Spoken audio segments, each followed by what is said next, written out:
దేవుని పరిశుద్ధ నామంన మరి ఇక్కడ వచ్చిన ప్రతి బిడ్డకు మరి ప్రతి ఒక్కరికి పేరు పేరు వరుసన శుభములు కలుగును గాక.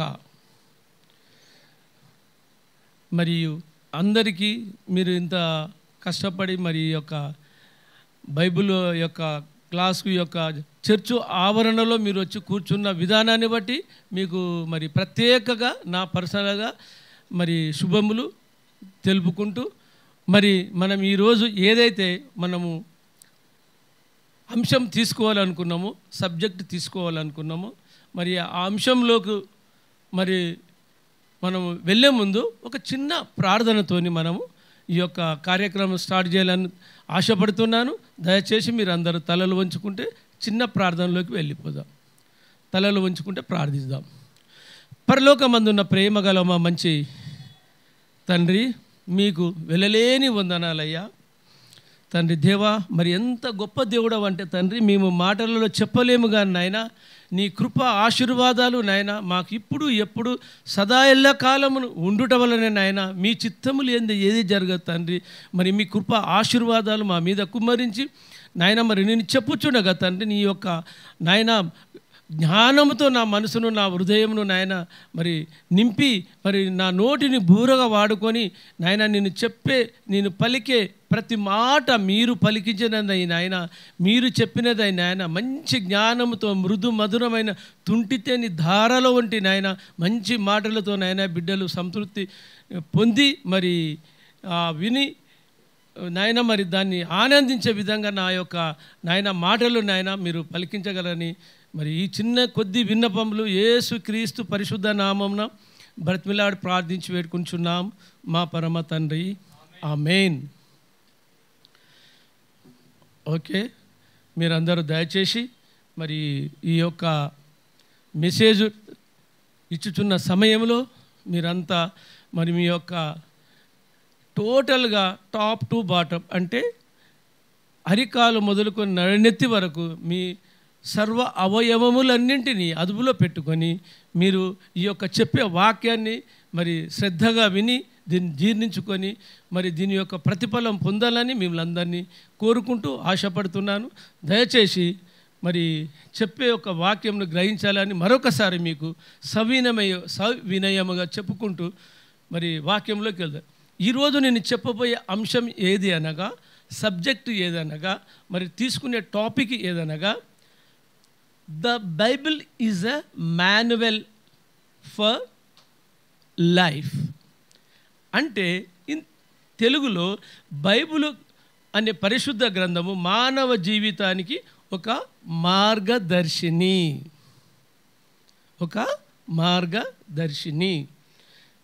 అంటే మరియు అసలు మనం అనుకుంటాము బైబుల్ అనే పదానికి అసలు ఈ బైబుల్ అనే పరిశుద్ధ గ్రంథం అనే పేరు ఎలా వచ్చింది అనేది కూడా మనము కొద్దిగా ఏమంటారు మరి ఏదైతే అంశంలోకి పోయే ముందు మరి ఈ బైబుల్ ఎందుకు ఈ బైబుల్ అనే పదం వచ్చింది, ఎట్లా వచ్చింది, ఏ విధంగా మరి ఎవరు దీన్ని డిసైడ్ చేసిండ్రు అనేది కూడా చాలామందికి తెలియదు. తెలిసినా కూడా కొందరు చెప్పలేరు. అయితే మరి ఒకానొక కాలంలో మరి చాలామంది ఈ బైబిల్ రాసే ముందు, బైబిల్ను ఇంకా అది లిపి తయారు చేసే ముందు, దీన్ని ట్రాన్స్లేట్ చేసే ముందు ఎంతోమంది మేధావులు, భక్తులు, పెద్దలు, ప్రవక్తలు, గ్రంథకర్తలు ఎంత అంటే వాళ్ళంతా భర్జన పడుతుండ్రు. ఏం చేయాలి, ఏందబ్బా, ఎట్లా అని ఒకరికొర అది ఆ భర్జన పడుతూ ఎవరు ఏదాన్ని ఏం చేయాలి అనేది ఒక కన్ఫ్యూజన్. అంటే వాళ్ళు ఒక అప్రమత్తంలో, ఒక కన్ఫ్యూజన్లో ఉన్నారు. ఏ పేరు పెడితే బాగుంటుంది అని. అయితే కొందరు ఏమన్నారంటే, ఒకరు ప్రేమ గ్రంథం అన్నారు, ఒకటి భక్తి గీతం అన్నారు, ఒకటి భగవద్గీత అన్నారు, ఒకరు సత్యగ్రంథం అన్నారు. ఇంకా కొందరు దాన్ని ఏదో పేర్లు చెప్పారు. కానీ అందులో ఒకరు మాత్రం లేచి ఇది ఎందుకంటే అందరినీ ఒక విధంగా పరిశుద్ధ గ్రంథము అంటే ప్రేమ, దీంట్లో సత్యము, సర్వస్వము ఇది ఉంది. మనం ఈ లిపి ప్రకారం దీన్ని ఒక పరిశుద్ధ గ్రంథము అని పేరు పెడితే సరిపోతుందని కొందరు మేధావులు, ప్రవక్తలు చెప్పగా, మరి ఎందుకు ఆ పరిశుద్ధ గ్రంథము అనాలే, ఎందుకు ఆ పేరు దానికి సూటబుల్ అవుతుంది, సరిపోతుందనే పదానికి అర్థం ఏంటంటే, ఈ మానవాళిలో, ఈ ప్రపంచంలో మనం ఎంతోమంది మరి మీకు తెలుసు ఒకరొకరు ఓ విధంగా, ఒకరొకరు ఓ రకంగా ఉంటారు. అయితే ఇందులో ఎంతమంది అంటే అసలు తల్లి గర్భంలో ఉన్నప్పుడే మనం పాపంతో పుడతాం. పాపం అంటే ఎందుకు ఇది నేను చెప్తున్నా అంటే, ఎంత ఘోర పాపినైనా, బాగా వినండి, ఎంత ఘోర పాపినైనా ఈ యొక్క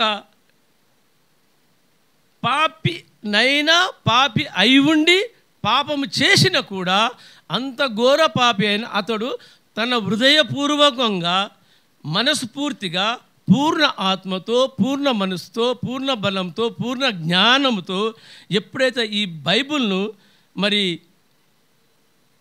హృదయపూర్వకంగా చదివితే, అందుకు ఎగ్జాంపుల్గా నేను ఒకప్పుడు నాకు బైబిల్ తెలియదు, అసలు బైబిల్ అంటే అసలు బైబిల్ అంటే ఏందబ్బా ఇది ఏదో ఏమంటారు ఇంగ్లీష్ వాళ్ళు దేవుడు, మన దేవుడు కదా, నాకు చిన్నప్పుడు చెప్పాను. అదే నాకు కూడా అదే మైండ్లో బైబిల్ అంటే ఒక హేట్ చేసేవాడిని. కానీ అందుకే నేను చెప్తున్నాను, అటువంటి ఘోర పాపి, అటువంటి నమ్మకస్తులైన, అసలు నమ్మకమే లేని అవిశ్వాసులకు కూడా ఇది అంత ఘోర పాపినైనా కూడా మార్చే శక్తి ఓన్లీ ఈ బైబిల్లో మాత్రమే ఉన్నది. అందుకే దీనికి, ఈ బైబిల్కు పరిశుద్ధ గ్రంథము అని పేరు పెట్టడము జరిగినది ఈ యొక్క పెద్దల సమక్షంలో. తర్వాత బైబిల్ అనే ఆ పదం ఎక్కడి నుంచి, అసలు బైబిల్ అనేది ఇది ఏది ఆంగ్ల పదమా, ఇంకే పదమా, ఇంకేందా, ఏ భాష, గ్రీకా, హెబ్రియా అనేది చాలామంది ఎవరికి తెలియదు, కన్ఫ్యూజ్లో ఉంటారు, చాలా ఇది ఉంటారు. అయితే ఈ బైబిల్ అనే పదము యాక్చువల్లీ ఇది ఆంగ్ల పదం, ఇంగ్లీష్ వర్డ్. బిబ్లోస్ అనే గ్రీకు భాష నుండి, గ్రీకు పదం నుండి ఈ యొక్క బైబిల్ అనే పదము పుట్టినది. అందుకే దీన్ని బైబిల్ అని ఇంగ్లీష్లో దీన్ని బైబిల్ అని పేరు పెట్టడం జరిగింది, అనడం జరిగింది. ఇది దీని యొక్క బైబిల్కు, పరిశుద్ధ గ్రంథానికి ఉన్న వివరణ. అయితే మనము ఇప్పుడు మెయిన్ సబ్జెక్ట్లోకి, అంశంలోకి ఏంటంటే, దేవుడు మనలను, ఈ లోకమును మరి ఎంతో ప్రేమించుచున్నాడు. కానీ మనము ఆయన హృదయంను తెలుసుకుంటే, ఆయన మాట వింటే, ఆయనకు ఏ విధమైన ఆయనకు దగ్గరై, ఆయన యొక్క మరి భయభక్తులకు లోబడి, ఆయన మాట విని, ఆయనని హృదయం పూర్వకంగా ఇందాక చెప్పినట్టు పూర్ణ ఆత్మతో, పూర్ణ బలంతో, పూర్ణ శక్తితో, పూర్ణ జ్ఞానంతో నువ్వు ఎప్పుడైతే ఆ యొక్క బైబిల్ను చదివి అది యొక్క తెలుసుకొని ఆయనకు నువ్వు ఎంత సన్నిధిగా అంటే, ఎంత దగ్గర అవుతే, ఎంత భయభక్తులు లోబడి నువ్వు పోతే, నీకు భయము అనేదే, there is no fear at all. నీకు భయం అనేదే ఉండదు నీ జీవితంలో. ఎందుకంటే నువ్వు దేవుడి సన్నిధిలో ఉన్నావు, దేవుణ్ణి నీ హృదయంలోకి ఆహ్వానించినవు, దేవుని నువ్వు నమ్మినవు. అందుకే ఏమంటారు, you are the unbeatable man. అంటే నువ్వు ఏ విధమైన భయం అనేది నీ హృదయంలో, నిన్నెవ్వడు ఏమి చేయలేడు, నిన్ను అధిగమించలేడు, నిన్నెవ్వడు ఏమంటారు టచ్ చేయలేడు. అంత అంటే దేవుడి యొక్క కృప, ఆశీర్వాదం నీ ఎడల ఆ విధంగా ఉంటుంది. That's why you are the unbeatable man. ఇంకొకటి, ఎప్పుడైతే నీ దేవుడు నీ సన్నిధిలో ఉంది, దేవుడికి లోబడి, ఆయన భయభక్తులకు లోబడి ఉంటావో, నిన్నెవరునూ టచ్ చేయరు. నీకు విరోధముగా నిరూపింపబడిన ఏ ఆయుధమును వర్ధిల్లదు.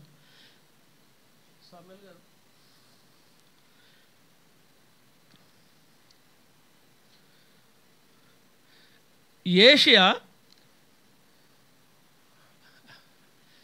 అయ్యగారు 54:17 ఒకసారి ప్లీజ్. ఏషియా గ్రంథము దీనికి అంటే, నీకు విరోధముగా నిరూపింపబడిన ఏ ఆయుధమును వర్ధిల్ల అనుటకు బైబిల్ పరిశుద్ధ గ్రంథంలో క్లియర్గా, నీట్గా చెప్పబడి. ఎందుకంటే ఆ గ్రంథం చూడండి, ఇప్పుడు దీనికి ఏషియా 54:17 17.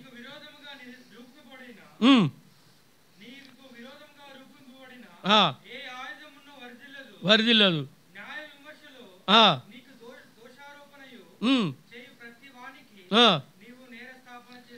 ఎస్ చాలమ్మ. Thank you. God bless you. దేవుడి వాక్యంను దీవించి ఆశీర్వదించును గాక. ఎప్పుడైతే నీవు దేవునికి సన్నిధిలో ఉండి ఆయన మాట విని ఆయనకు నువ్వు దగ్గర ఉన్నావో నీకు విరోధులు అనేటోడే లేదు. నీకు విరోధముగా ఎవరైనా ఏ సమయమైనా ఎటువంటి పరిస్థితుల్లో వాళ్ళు నీకు విరోధముగా నీ మీద ఏ కుట్ర పనినను నీకు విరోధంగా ఏ ఆయుధమును కూడా నిరూపింపబడిన ఆయుధము నీ పైన పనిచేయదు, వర్ధిల్లదు. అందుకనే నీ దేవుడు ఎటువంటి దేవుడు? సజీవుడైన దేవుడు. నీవు సజీవుడైన దేవునికి ఆలయమై ఉన్నావు. ఆలయమై నీ యందు దేవుడు, దేవుని యందు నీవు. అంటే దేవుడికి నీ హృదయమే నీ శరీరమే ఆలయము. కనుక నీకు ఏ విధమైన బాధ కానీ, ఏ విధమైన తెగులు కానీ, ఏ విధమైన దుష్ట కార్యములు కానీ, మంత్రతంత్ర ఏ విధమైన సాతాని క్రియలు కానీ నీ మీద శోకం. ఎందుకంటే నీవు సజీవుడైన దేవునికి ఆలయమై ఉన్నావు. నీ అందు దేవుడు ఉన్నాడు. అందుకే నీవి ఎటువంటి పరిస్థితుల్లోనూ ఇంకొకటి ఏంటంటే నీవు బానిసవు కావు, నీవు రాజుగా ఉండేదావు. ఎందుకు రాజుగా ఉండవు? దేవుని యొక్క పోలికలో నిర్మింపబడినావు. దేవుని యొక్క మరి పోలికలో నింపబడి ఎప్పుడైతే నీవు ఒక రాజులకు రాజు, ఎవరు? Is our king. ఎవరు? దేవుడు. యేసయ్య మనకు రాజు. నువ్వు రాజు యొక్క కుమారుని కనుక, రాజు యొక్క స్వాస్థ్యం కనుక, రాజు యొక్క మరి వారసుడవు కనుక నువ్వు రాజుగానే ఉంటావు. నువ్వు ఎప్పుడును బానిసవు కావు. నువ్వు రాజుగా ఉండి దేవుని యొక్క పోలికలో నిర్మింపబడినవు కనుక ఆయన ఎప్పుడైతే నువ్వు దేవుణ్ణి లోతుగా డెప్త్గా ఆయన ఒక వాక్యంలో ఆయన మాట విని ఆయనకు ఎప్పుడు ఆయన యొక్క భయభక్తులకు లోబడి నువ్వు ఆయనను ఎప్పుడైతే నీ హృదయంలో, నీ మనసులో, నీ ఆత్మలో, నీ శరీరంలో నీవే దేవుడికి ఆలయమై ఉంటావో దేవుణ్ణి నీవు వాక్యము ద్వారా కానీ ప్రార్థన ద్వారా కానీ డైరెక్ట్గా ఫేస్ టు ఫేస్ మాట్లాడగలిగే శక్తి దేవుడు నీకు ఇస్తాడు. ఎందుకంటే నువ్వు ఆయనలో ఉన్నావు, ఆయన మాట వింటున్నావు, ఆయనకు లోబడి ఉంటున్నావు. కనుక నీవు డైరెక్ట్గా ఎవరిని ఏ మధ్యవర్తి, ఏ వంతెన అవసరం లేదు. నువ్వు ఎప్పుడు నీవు దేవుణ్ణి కలిగి ఉన్నప్పుడు, ఎప్పుడు దేవుని నువ్వు హృదయంలోకి ఆహ్వానించినప్పుడు, ఎప్పుడు నీవు ఆయన భయభక్తులకు లోబడి ఆయన మాట విన్నప్పుడు, ఆయనను ఎంత లోతుగా వెళ్ళి ఆయన యొక్క మర్మం తెలుసుకున్నప్పుడే నీవు ఆయనతో డైరెక్ట్గా వెళ్ళుటకు అవకాశం ఉన్నదని పరిశుద్ధ గ్రంథములో క్లుప్తంగా క్లియర్గా చెప్పడం జరిగినది. దానికి ఒక ఉపమానంతో పోదాం. చాలామందికి ఇవాళ రేపు ప్రతి ఒక్కరి చేతిలో ఏముంటాయి చెప్పండి? ఇవాళ రేపు అందరికీ ఏముంటాయి? సెల్ ఉంటుంది. ప్రతి ఒక్కరి ఎవరి చేతిలో చూడు సెల్లు. అసలు సెల్లు లేదే, చేతిలో సెల్ ఫోన్ లేదే జీవితమే లేదనేట వాళ్ళు ఉన్నారు. సెల్ ఫోన్ లేదే మనుషులకు ఇవాళ పిచ్చెక్కుతుంది. అది లేకపోతే అన్నీ ఏమన్నా వస్తువు, మరి సెల్ ఫోన్ మాత్రం మరొకరు పబ్లిక్. ఎందుకంటే అదంతా హ్యాబిటబుల్, అంత అలవాటై అది లేదే జీవితం. అసలు లేదే నువ్వు మెట్లు దిగవు, ఒకవేళ మర్చిపోయినా వచ్చి తీసుకొని పోతుంది. అంటే సెల్ అనేది మానవ ఈ రోజులలో, ఈ నవే డేస్లలో సెల్ అనేది అంత ఇంపార్టెంట్ మనం ఇవ్వడం జరుగుతుంది. అయితే ఆ సెల్ మనం ఎప్పుడైతే ఒక సెల్ ఫోన్ కొన్నప్పుడు నీకు ఒక బాక్సు, ఒక మాన్యువల్ బుక్ ఇస్తాడు. ఏందది? నువ్వు ఎప్పుడైనా చూసిన కొత్త సెల్ ఫోన్ కొన్నప్పుడు నువ్వు ఒక బాక్స్ ఇప్పితే దాంట్లో ఒక చిన్న బుక్ ఉంటుంది. ఏం బుక్ అది? చూశారు ఎప్పుడన్నా? చూడండి, చూసింటారు, మీకు తెలుసు. దాన్నే మాన్యువల్ అంటారు. ఆ మాన్యువల్ అనేది ఏంటంటే ఇప్పుడు ఇవి సెల్లు కొన్న సెల్లు ఏ విధంగా మనం ఛార్జింగ్ పెట్టాలి, ఎప్పుడు ఎన్ని నిమిషాలు పెట్టాలి, ఎంత ఛార్జింగ్ ఉంటే తీయాలి, మరి ఏ విధంగా ఉంటే దాన్ని చేయాలి, దాంట్లో ఉన్న మెసేజ్లు ఎట్లా పంపాలి, వాట్సాప్ ఎలా చేయాలి, ఇన్స్టాగ్రామ్ ఎలా చేయాలి, ఫేస్బుక్ ఎలా యూజ్ చేయాలి, మరి అదే విధంగా చెప్తే మరి ఏ విధమైన కార్యక్రమంలో ఆ సెల్లు ఏ విధంగా ఎట్లా ఉపయోగపడాలి, ఏ టైంలో ఎట్లా యూజ్ చేయాలి అనే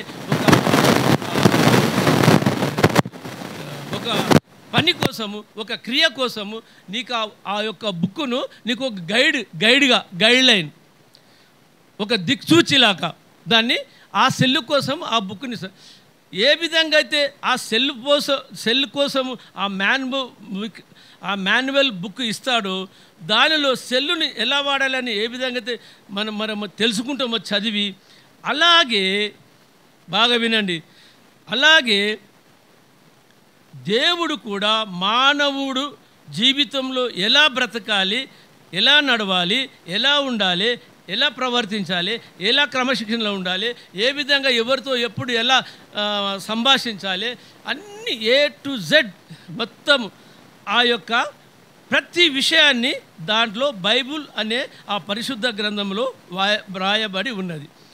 అందుకే బైబుల్ను మనము జీవ గ్రంథం అని అంటాము. ఏమంటాము? బైబిల్ను జీవ గ్రంథము అంటాం. ఎందుకంటే ప్రతి మానవునికి జీవితంలో ఏది అవసరమో కాదో, ఎలా ఉండాలనో, ఎలా బ్రతకాలనో, ఎలా డిసిప్లిన్ ఉండాలనో, ఎవరితో ఎలా అడుగున నువ్వు ఏ విధంగా ఉంటావు అనేది ఈ జీవ గ్రంథములో వ్రాయబడి ఉన్నది. అందుకే దీన్ని ఏమంటాము? బైబిల్ను జీవ గ్రంథం అని అంటాము. దేవుడు ఏదైనా చెప్పిండంటే అది తప్పకుండా జరుగుతుంది. ఎందుకంటే ఆయన ఒక్కసారి మాట ఇచ్చి వాగ్దానం ఇచ్చి మరిసే దేవుడు కాదు, వాగ్దానము నెరవేర్చే దేవుడు. అయితే ఆయన మానవుడు కాడు అబద్ధాలు ఆడడానికి. ఏంది? ఆయన మానవుడు కాడు. మానవుడైతే నరము లేని నాలుక ఎట్లంటే అట్లా మాట్లాడుతాడు, అబద్ధాలు ఆడుతాడు. కానీ జీవము గల దేవుడు ఎప్పుడు ఆయన నరుడు కాడు కనుక అబద్ధాలు ఆడాడు. ఇందుకు మనం రెఫరెన్స్ ఏంటంటే అయ్యగారు మార్కు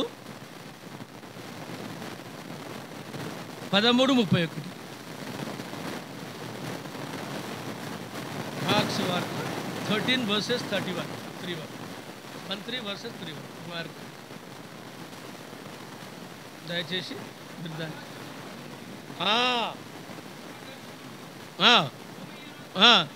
నశించును కానీ ఎస్ దేవుని యొక్క మాటలు నశింపవు, గతింపవు. ఎస్, థ్యాంక్ యూ అమ్మ. అయితే ఇదొకటి ఎందుకు నేను చెప్పానంటే దేవుడు అబద్ధము ఆడడు, ఆయన మానవుడు కాడు అనడానికి ఈ యొక్క వాక్యము ఈ యొక్క ఇప్పుడు మార్కు 13:31లో క్లియర్గా ఆయన ఏంది, ఆ భూమి ఆకాశమైనను నశించునేమో కానీ దేవుడిచ్చిన, దేవుడు చెప్పిన, దేవుడు వేలబుచ్చిన, దేవుడు కనబరిచిన మాటలు మాత్రము నశించవు. అందుకే ఆయన ఏమంటారు? అబద్ధమాడడు దేవుడు అంటారు. అబద్ధం ఆడని వాడే దేవుడు. దేవుడు అంటేనే అసలు ఆయన అవసరమేముంది చెప్పు? మానవులు మనం నిమిత్తం మాత్రం అబద్ధం ఆడతాం, కానీ ఆయన ఎట్టి పరిస్థితులు ఎప్పుడు ఆయన అబద్ధమాడే దేవుడు కాడు కనుకనే ఆయన దేవుడు అంటాం. ఆయన మానవుడు కాడు. అందుకు ఉదాహరణ ఇప్పుడు మీకు చెప్పి, ఇంకొకటి ఏంటంటే ఆయన యొక్క నామము అన్ని నామముల కన్నా పైనామం. యేసయ్య నామం ఎటువంటిది? అన్ని నామముల కన్నా పైనామం. అయితే దేవుని నమ్మి వారి ద్వారా సూచక క్రియలు జరిపించడం, దేవుణ్ణి ఎప్పుడైతే నీ హృదయంలోకి దేవుని ఆహ్వానించి నీ హృదయపూర్వకంగా ఇతడు నా దేవుడని నమ్మి నీవు ఎప్పుడైతే బ్యాప్టిజం తీసుకుంటావో అప్పుడు నువ్వు రక్షణ పొంది, దేవుని ద్వారా నువ్వు ఎప్పుడైతే రక్షణ పొంది దేవుని నమ్మి విశ్వసించి ఆయనలో ఉండి ఆయనని నీ యొక్క పరిశుద్ధమైన దేవుడు పరిశుద్ధంగా నువ్వు పరిశుద్ధంగా ఉండి నమ్ముతావు, అప్పుడు దేవుడు ఏం చేస్తాడంటే నీ ద్వారా సూచక క్రియలు జరిగిస్తాడు. ఏం జరిగిస్తాడు? సూచక క్రియలు. తర్వాత సూచక క్రియలు జరిగిస్తూ ఎవరైతే అస్వస్థతగా ఉంటారో వారి తలపైన నువ్వు నిజంగా దేవుని నమ్మి అతని మీద తల పైన కానీ అతన్ని ప్రార్థించి ఆయన నామమున నువ్వు ఏది అడిగినా కూడా అతడు అస్వస్థత నుండి స్వస్థత పొందును. అదేవిధంగా దయ్యములు పట్టిన వారిని కూడా అటువంటి వారిని దయ్యములు కూడా వారి ద్వారా దయ్యములను కూడా వెళ్ళగొట్ట. ఎప్పుడు దేవుడిని నువ్వు నమ్మి ఆయన విశ్వాసంతో ఆయన నీ హృదయంలో ఉంచుకున్నప్పుడే ఇటువంటి క్రియలు జరగబడతాయి. దయ్యములను వెళ్ళగొడతావు, రోగములను వెళ్ళగొడతావు. ప్రతిదీ ఏది కూడా ఆయన నామమున అడిగినామనుకో అది తూచా తప్పకుండా జరిగిపోతుంది.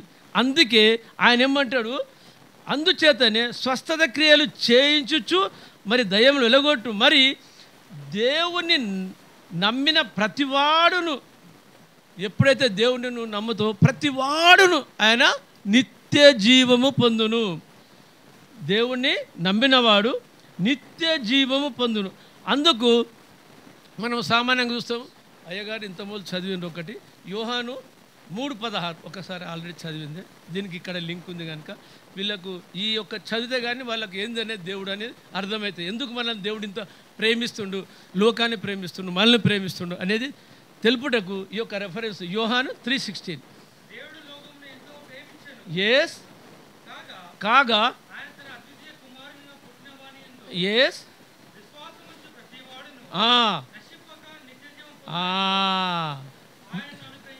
అలాగే థ్యాంక్ యూ. నేను ఇప్పుడు చెప్పినప్పుడు నిత్య జీవం పొందనంటే ఎందుకు పొందుతుండు?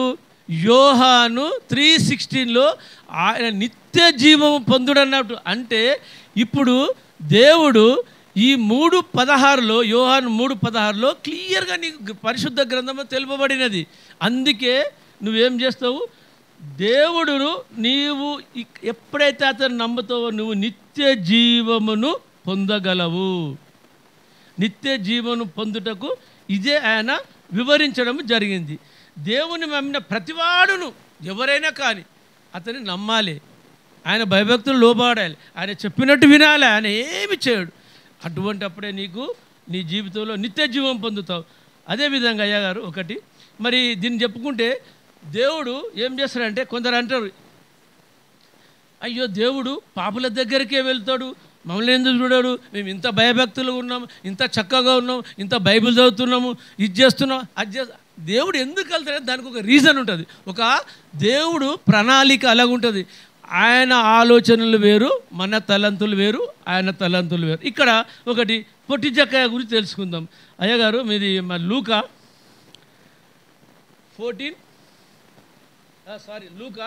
19:4-4 కానీ చదవండి. మధ్యాహ్నం కొద్దిగా గ్యాప్ ఇద్దాం.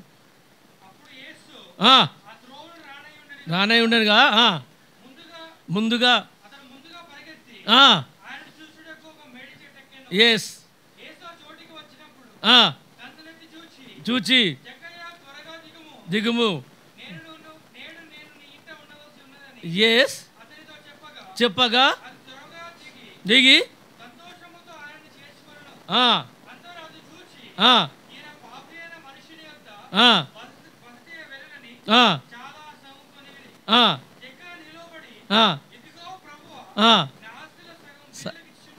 ఎస్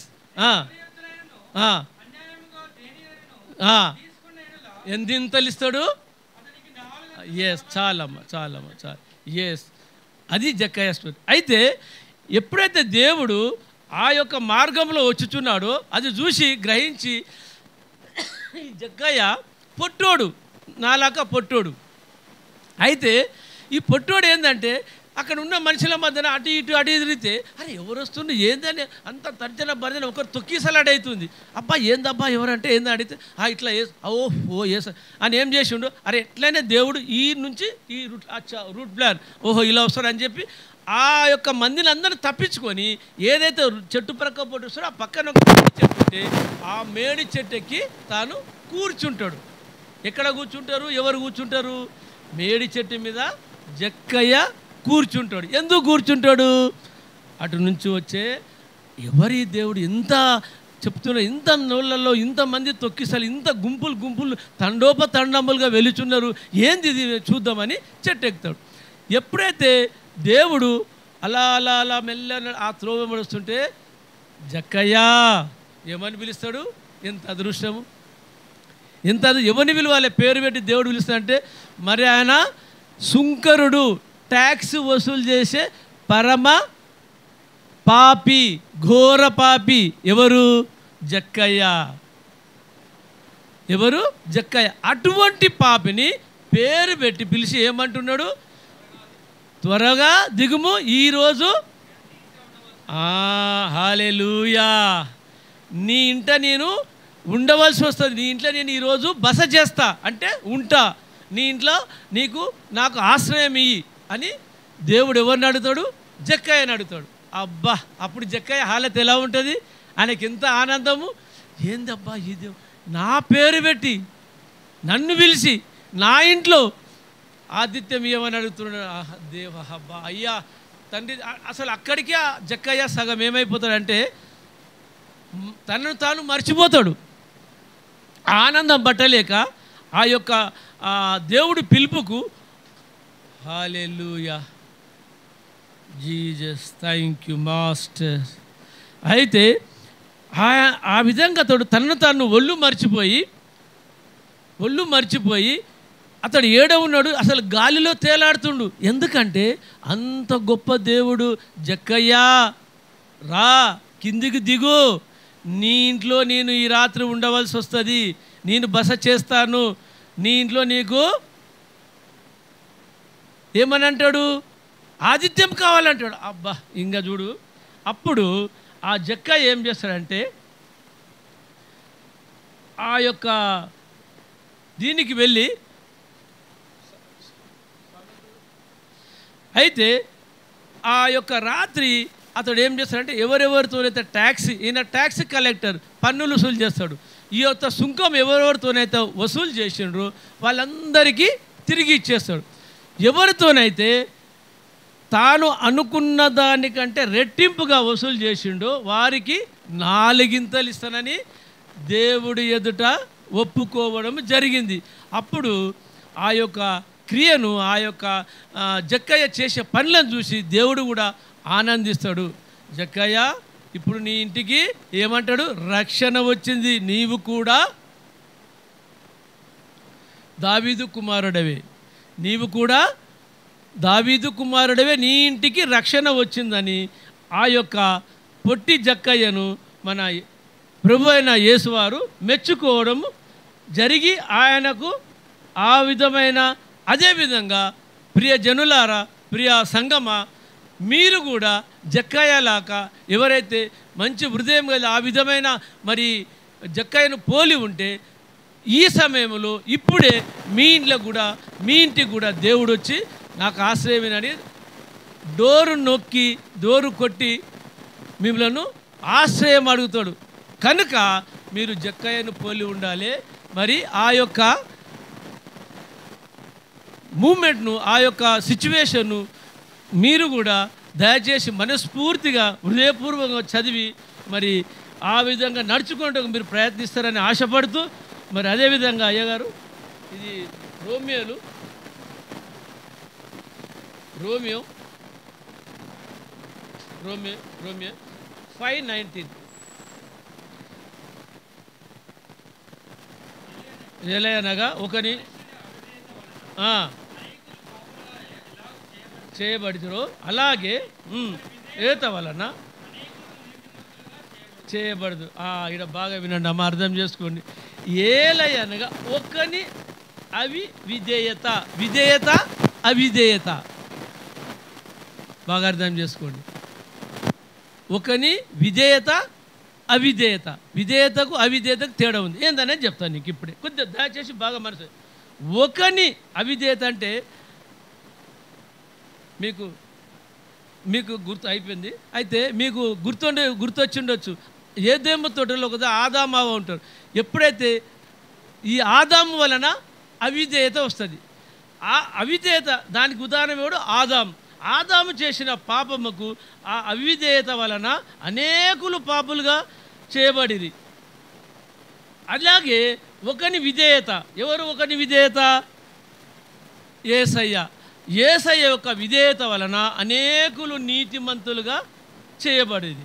అదేగా ఇక మరి టైం అయింది కనుక కొద్దిగా ముగిస్తున్నాను, ఇంకా కొద్దిగా చెప్పేది ఉంది తర్వాత. అలాగే మన అయ్యగారు ఒకటి ఇది చెప్పండి, లూకా 19:10. అలాగే నశించిన దానిని వెతికి రక్షించుటకే మనుష్య కుమారుడు ఈ లోకమునకు వచ్చాను. ఎందుకంటే ఇటువంటి అంతేనా, ఒకసారి చదువు.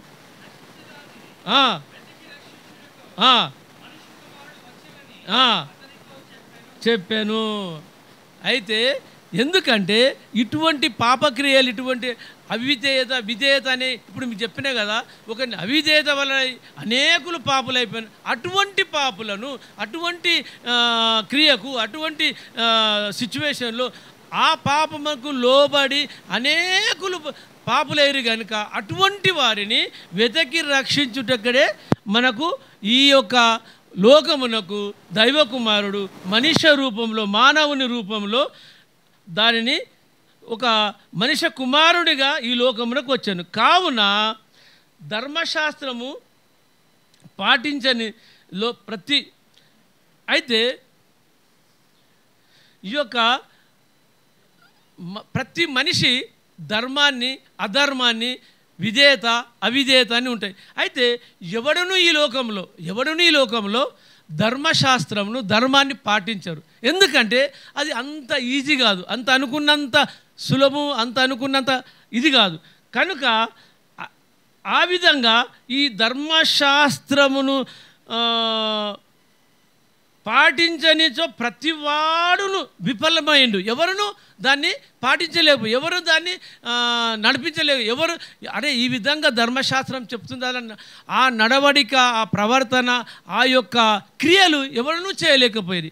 దానికి ఈవెన్ ధర్మశాస్త్రమును తెచ్చిన మోషే కూడా ఆ యొక్క ధర్మశాస్త్రమును నడిపించుటలోను, మరి దాన్ని పాటించుటలోను, దాన్ని నెరవేర్చుటలోను ఫెయిల్ అయిపోయారు, విఫలులయ్యారు.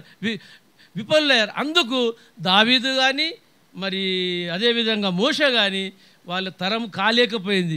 ఎందుకంటే ధర్మశాస్త్రం అంత ఏమంటారు, నిబంధన అంత నిష్ట అంత, మరి దాని యొక్క ఫలితం ఆ విధంగా పాటిస్తేనే కానీ దాన్ని నెరవేరుస్తారు.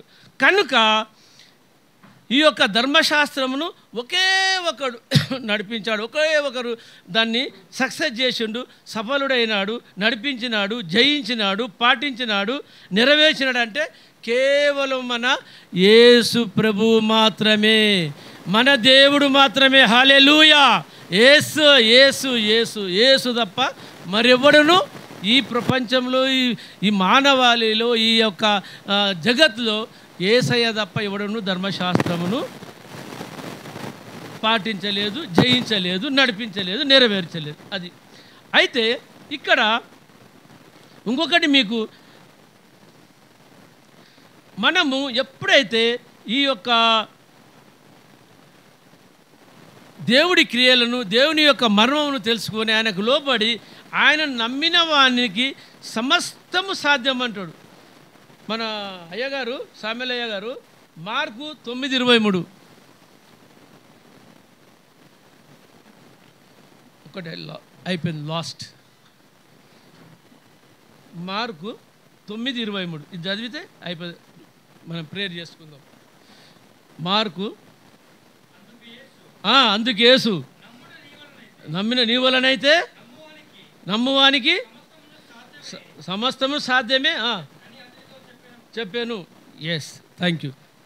అయితే నమ్మాలి. నువ్వు ఎప్పుడైతే నమ్ముతావో సమస్తము నీకు సమృద్ధి కలుగుతుంది, నువ్వు అనుకున్నాయని నెరవేరుతుంది.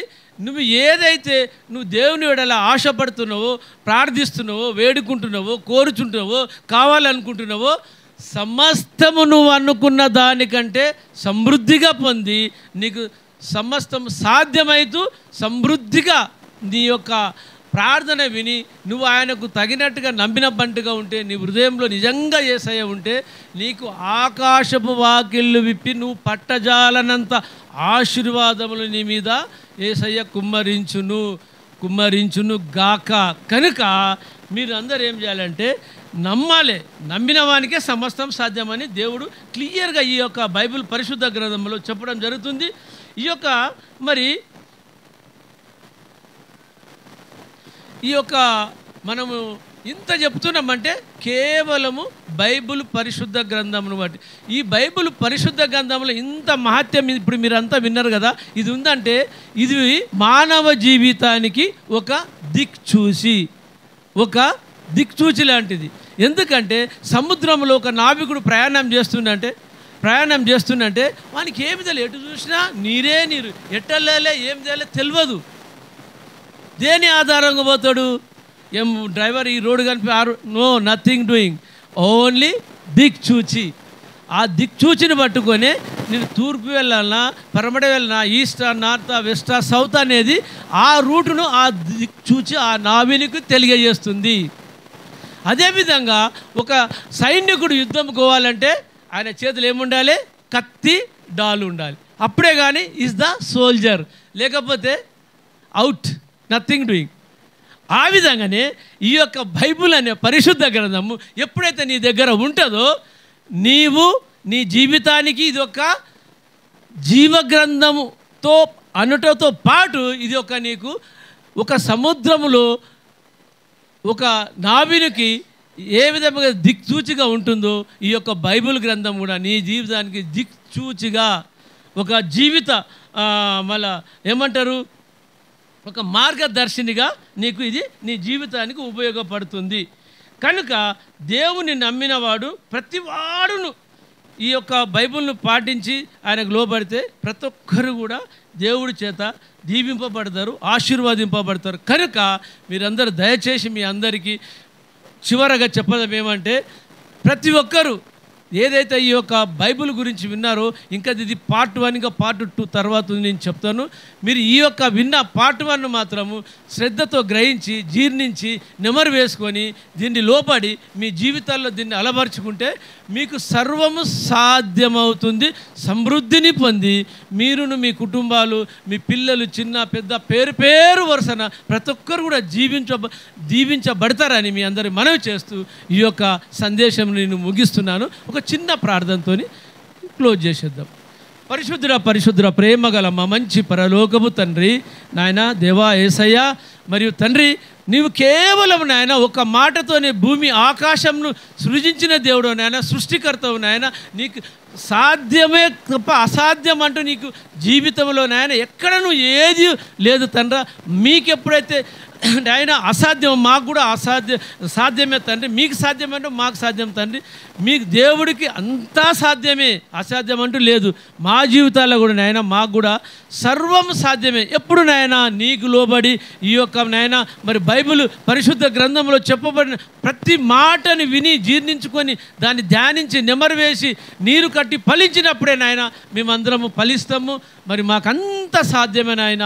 అసాధ్యం అంటూ ఈ ప్రపంచంలో ఏదిను మాకు లేదు తండ్రి. ఎందుకంటే మా దేవుడు సృష్టికర్త నాయన. మరి ఇక్కడ వచ్చిన ప్రతి బిడ్డను నాయన మరి ఎన్నో బాధలతో, మరి ఎంతో కష్టాలతో, చిక్కు చింత నాయన, మరి మా కష్టము, నష్టము, బాధలు నాయన, దుఃఖము, వేదన, శోధన ఎన్నో వస్తాయి తండ్రి. అటువంటి బిడ్డలందరినీ నాయన మీ యొక్క గాయపడిన హస్తముకు అప్పగిస్తున్నాం తండ్రి.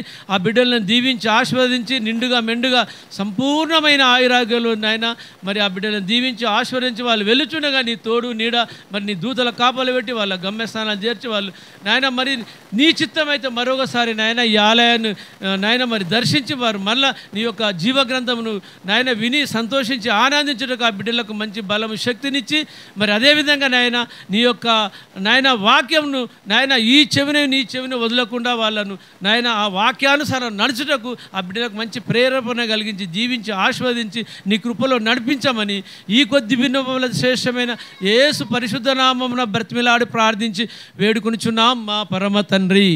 ఆమేన్. హల్లెలూయా. Thank you G.